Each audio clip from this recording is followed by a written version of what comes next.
Well, listeners, today we have none other than the world champion.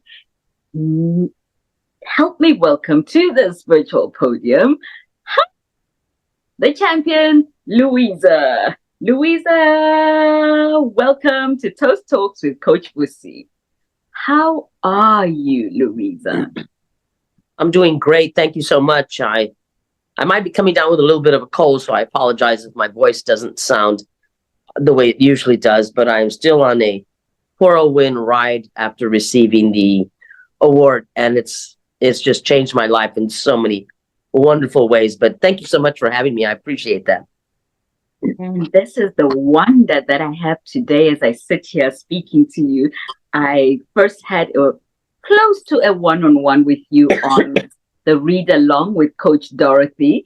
And I was sitting there going, oh my goodness, the world champion is right there. And I asked a question and you answered. And today I get the pleasure of having you with me on Toast Talks. My delight has no bounds today. I am just totally happy. So, cold or no cold, girl, I am happy to have you here today. There you go. Thank you. Thank you. Thank you for saying yes. Now, my first encounter with you was when I was watching the contest and your speech, the 37 Strangers, is what got us to bring this title home for you. Absolutely, congratulations for that. It was riveting. I was holding on to every word as you were going. And I love watching contests.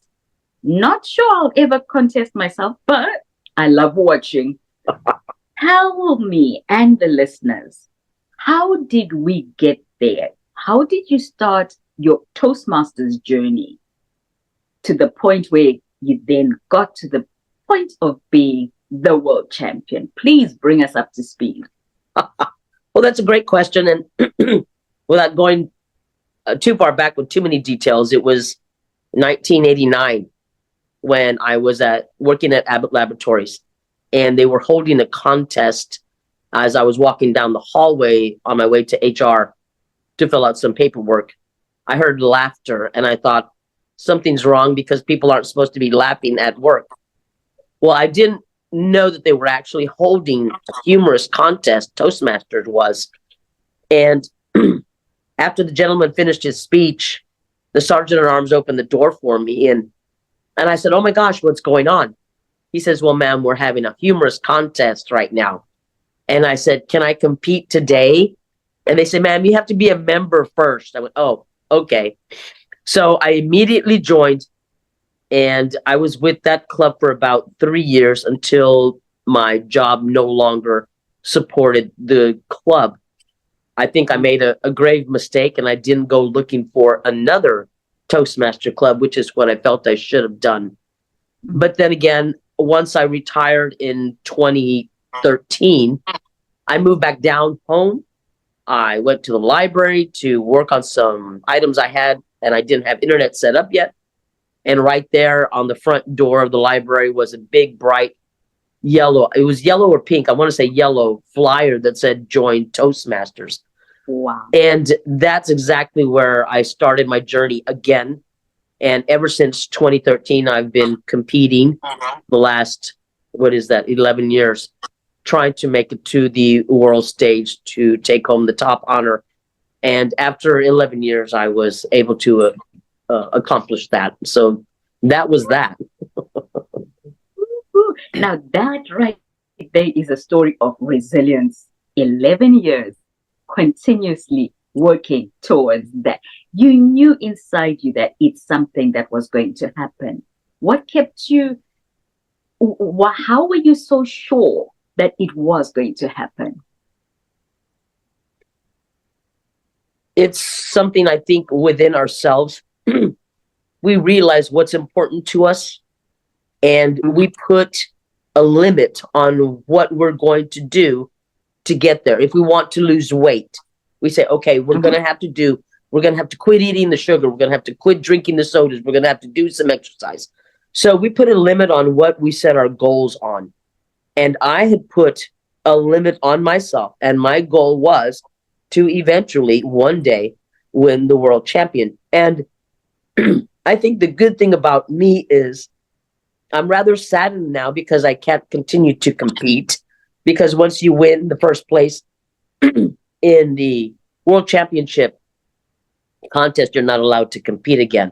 And I absolutely love to compete. So I'm going to have to find another venue or avenue where I'm going to be able to compete. And it's, again, setting goals for yourself and knowing just how much dedication and time you want to put into a goal you set for yourself. That's what it is. Oh, I love that. Now, you just told me something that I did not know. I was not aware that once you win, you can no longer contest. Wow. So maybe it was serendipity and absolutely good for you to have waited the 11 years. Yes. Otherwise, Yes. the journey could have been cut short much earlier. Absolutely. Absolutely. So all things work together for good. That was a good thing. But yay, we got there. We finally got to the pinnacle. Well done. When you were writing your speech, I heard you several times talk about how you put it together and how the delivery went. Would you like to share with the listeners what this 37 speeches? What an odd title. For me, that was the first thing. I was like, what do you speak about 37 strangers? There's no way you can name them one by one. So what is she going to talk about? Clue us in how we got there. Great question. When I was competing in 2019 and came in second in the world, I got a critique from a few of the past world champions. And they had mentioned the fact that your title should want the audience to want to listen to what you have to say. It should intrigue them. So just like you said, I was wondering, how is she going to talk about 37 different strangers? Exactly. So it intrigued you, and now you want to listen. And that's almost, to me, the first key thing you can do without even saying a word of your speech. You've already got the audience wanting to know what you're going to talk about. For some reason, 37, the number, has always intrigued me my entire life. You could have asked me, hey, I'm going to go get donuts. You want a donut? And I'll say, yes, I'll take 37.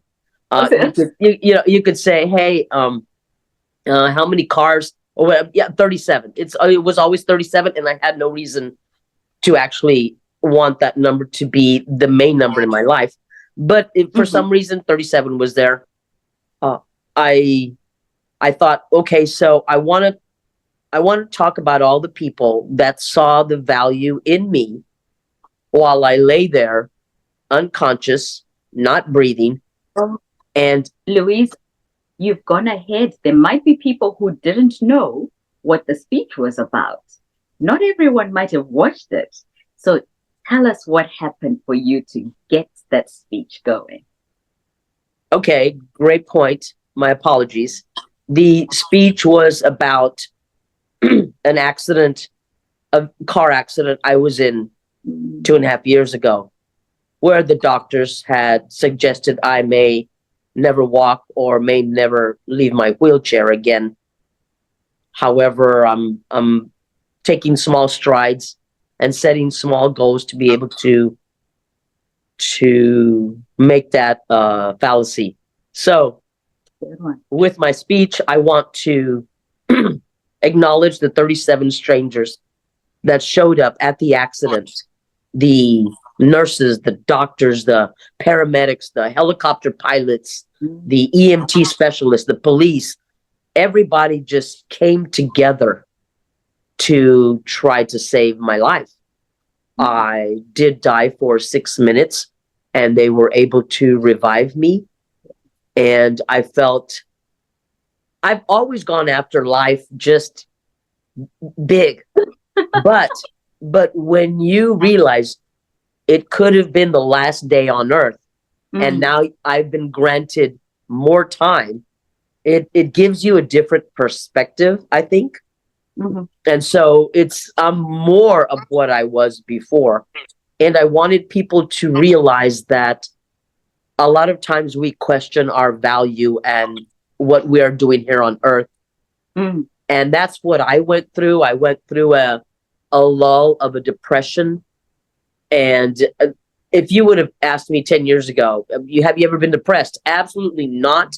I am go, go, go. I am excited about life. I go full force, but because of the inability to walk, I thought that defined me.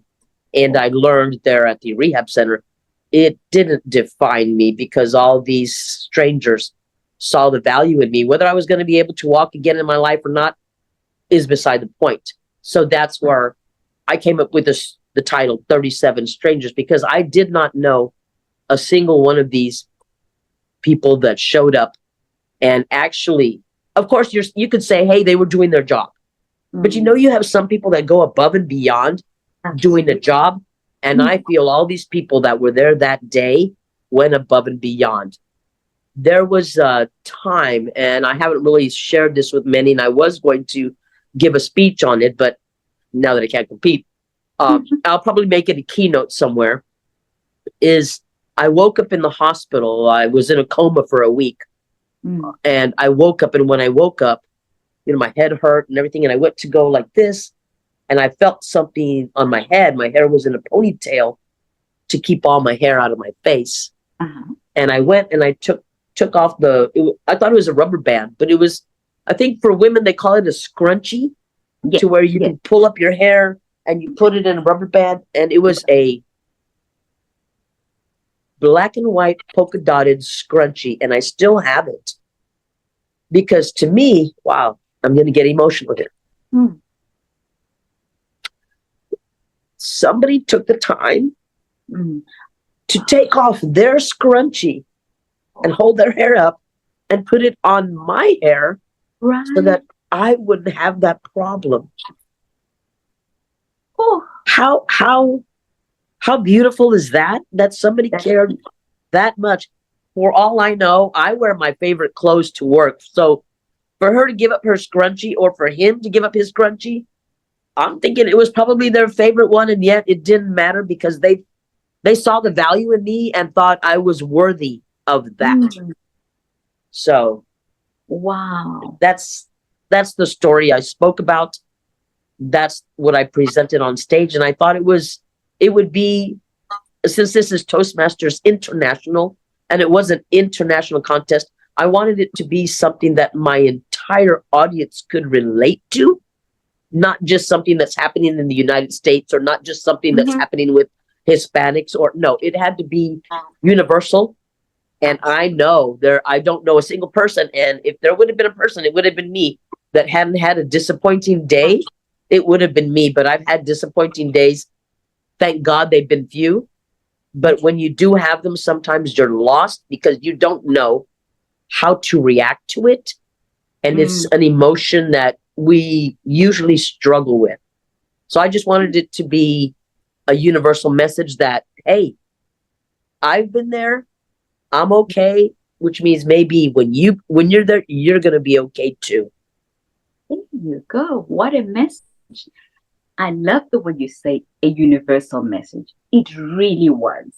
And when you delivered it, I was at the edge of my seat going, wow. And then what? And then what? It was within the time that we are set, but it felt like you gave so much information, and we were just going through the motions with you as you were relating the story. And at the end of it, I was like, I was a lot like Coach Dorothy, like DTM Dorothy, saying, this one has to be the one that has nailed it. Now, when you were delivering, you were in a wheelchair. What happened with that? I still am. I don't know if you can. I still am in the wheelchair. I gave my semifinal speech standing up.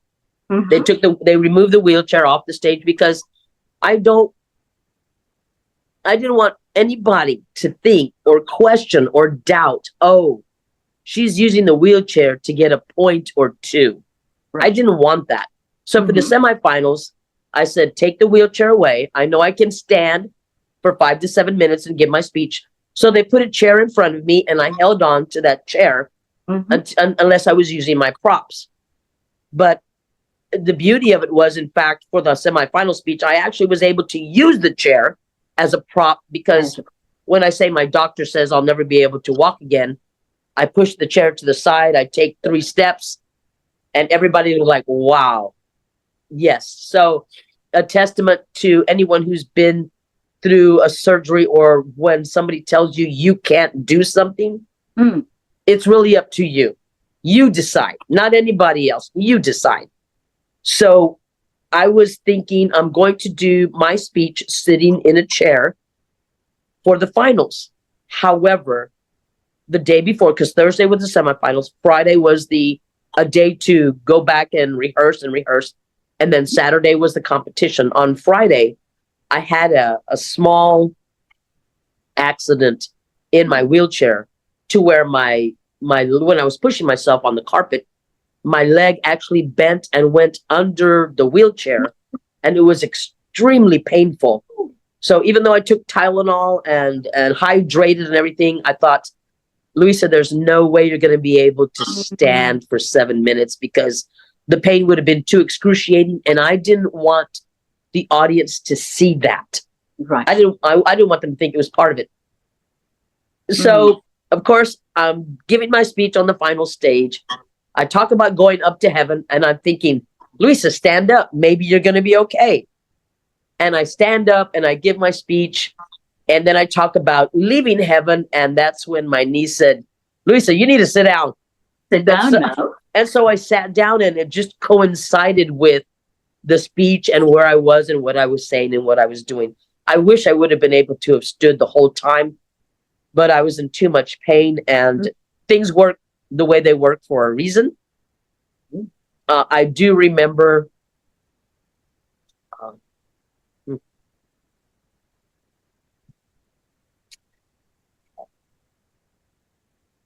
telling my mother a few months before the contest that if I were to win, I was going to force myself to walk to receive my trophy. I wasn't going to use my wheelchair or crutches. And I told my mom that I was going to do that. And she suffered from Alzheimer's, so I'm not really sure she understood what I was telling her at the time, but I know she did smile at me. Right. And she passed to 6 weeks before the contest. Oh. So when they announced my name, I thought, the beauty of the Toastmaster family is I wanted to start walking as soon as they announced my name. I left my wheelchair behind. That was an insane idea. I'm thinking, okay, you're not going to walk 50 steps and then up some stairs. What are you doing? But it was, I guess I was caught in the moment. In the moment. And I had Lauren Parsons, who had just received her Accredited Speaker Award. And I also had my district director, Yering, and they both rushed to me, and I asked both of them, I said, please help me. And they did. I mean, they didn't, it was, and that, to me, that's what's so beautiful about the Toastmaster family is I had just met Lauren Parsons 2 evenings before, and yet here she is assisting me to get on the stage. Right. And once I was on the stage, the gentleman that was carrying my wheelchair, he looked at me and he said, do you want your wheelchair? And I said, no, I've got this, because I've been waiting for this moment 13 years. Come on now. And I'm not going to be in a wheelchair to receive my trophy. So I think I took 6 steps. I took my trophy, and then I turned around. I was able to lean on the podium, the lectern. And it was just a pivotal moment for me mentally and physically and emotionally. And I don't know if people were wondering, well, if she didn't need the wheelchair to receive the award, why did she need it to give her speech? I've learned that no matter what you do, whether good intentions or not, There are always going to be people who doubt you, Oh, who question you, who wonder what your values and morals are. And I am so secure and confident with who I am and what I am that I've realized I cannot change how people are going to think about me. All I can do is accept what I know is true and valid. And that's it. If you want to think that of me, oh well, I can tell you the truth. And even sometimes telling the people the truth, they're still not going to believe you. So why waste the energy? I applaud all the people who came up to me after and said, "Great job. You inspired me. You motivated me." And to me, that disregards everything else that anybody could have ever said. So that's what happened with my speech. That's what happened with me walking onto the stage. I am still in my wheelchair right now. Here I am. Woo! Here you go. Yeah. Luisa. I've had fun with the wheelchair. Don't get me wrong. I've had fun with the wheelchair, but I am so ready to get out of it, and I'm so close. And then, of course, my adrenaline was going. So my acceptance speech, I ended it with, "I'll be back next year in Philadelphia, and I'll be walking." And I said that, and everybody applauded. And I thought, Yeah. "You idiot! What did you just do?" So now I'm set. It's a goal, and now working towards that goal. I've accomplished the trophy. Now it's the walking, and Toastmasters has helped me stay accountable. Only because I don't know what I was thinking, but here we go. Hopefully in 9 months or less, I'll be walking, and it'll be different. It'll be great. That is a beautiful way of living life. You have just said a whole lot there that anyone can pick out what's for them. You talked of resilience. You talked of goal setting. You talked of this, quietening the noise. That's what I heard. That, you know what, when noise is coming, just close your ears to the noise so that you focus on where you're going. And I also heard you say inside you, there are things that will jump up and prompt you to act before your brain has gone and said, "Hey, hold on here." So Philadelphia, God willing, I will be seeing you there, and I will walk right up to you and say, "Hi, Luisa, nice to see you in person." The other thing that you mentioned is a theme that is always recurring with these Toast Talks. The way Toastmasters are just a different kind of breed of people. Yes. Yes. Somebody in a table topics recently asked the question, "Hey, who would you love to have a conversation with? Past, living, or alive?" And I had to say, Dr. Ralph Smedley. Yes. That man must have been absolutely amazing. Because I believe that companies take on the spirit of the person. And 100 years on, I am seeing people. You are in the US. I've interviewed people in South Africa. I've interviewed people in Angola, Madagascar, Zimbabwe. The theme is the same. Toastmasters rise up and walk with you wherever you're going. Yes, absolutely. And I've been a member of different organizations, and this organization, I believe, is truly one of the organizations that actually wants the member to get better. It's not about the organization. It's about the actual member. That, to me, that speaks volumes, absolutely speaks volumes. And which is why, even after obtaining this award, I will still continue to be a Toastmaster, because it is a family that, and forgive me for interjecting here, but it is a family that when I was down, when I was depressed, when I was facing challenges, I had people from all over the world, from Toastmasters, reaching out, encouraging me, talking to me, sending me messages, sending me gifts in the mail while I was in the hospital. and from no other organization, other than that one. So you have to see the value in that, and I do, which is why I'll continue to always be a Toastmaster. There you go. You're one of those Toastmaster for life people. Lifers, a lifer, yes. I could tell, because I am right there with you, because it's my happy place. It's a tribe that I feel so privileged to be a part of, and particularly when I'm able to just send a message to you and on Messenger and say, hey, champ, would you like to join me? And your answer is, sure, absolutely. Let's make it happen. Let's slow down a time and let's make it happen. And Luisa, here we are, having a conversation as if we've been friends for years. Exactly. And it's such a beautiful thing to have, especially in a world that is so divided and people are pulling at each other, to have people who are saying, you know what, we can do this. Let's rally together and let's make things happen. How you it just gives me goosebumps every time. Absolutely. Now, Luisa, post winning the title, how has your life changed? Besides that you can't contest anymore, what else has changed?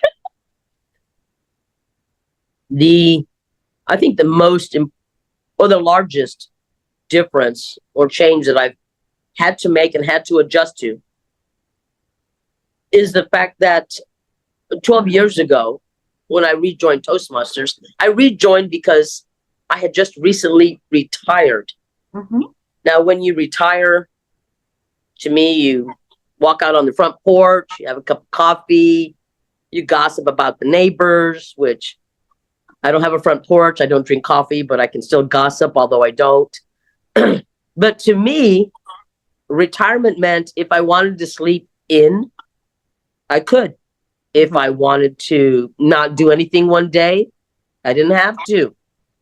However, with winning this award, to me, I had to go out and purchase a planner to be able to keep track of all the appearances people were wanting me to attend.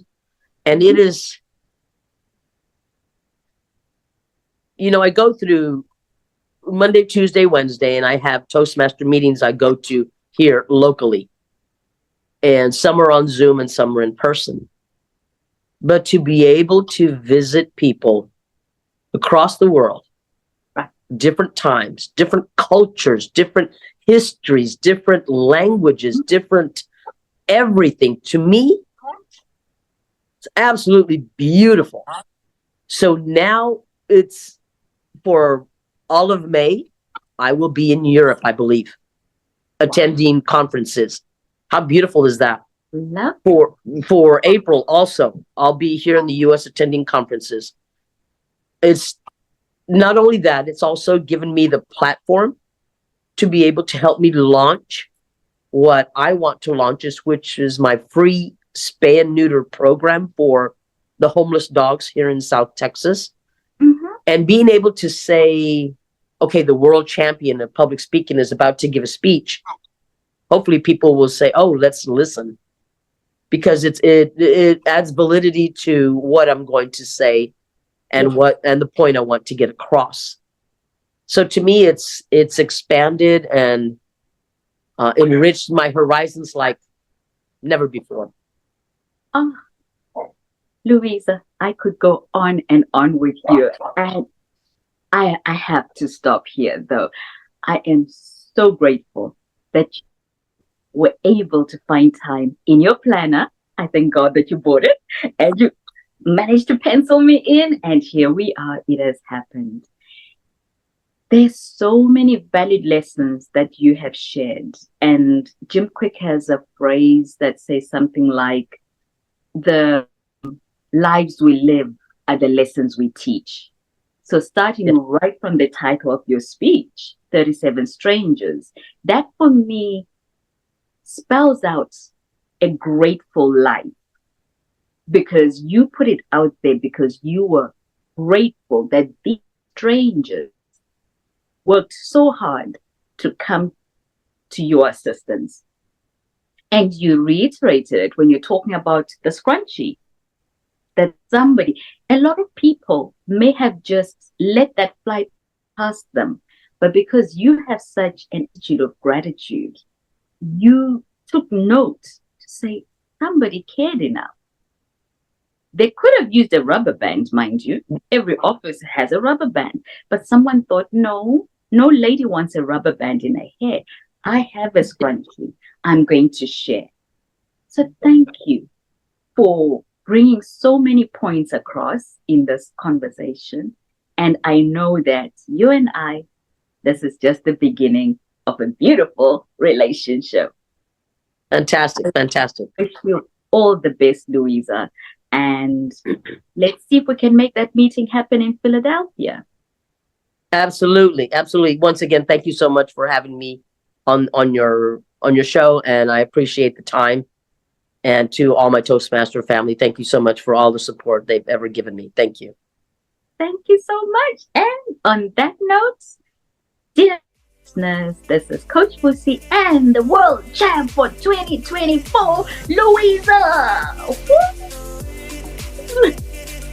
Until the next episode, dear listeners, I'm signing out right now. Thanks again, Luisa.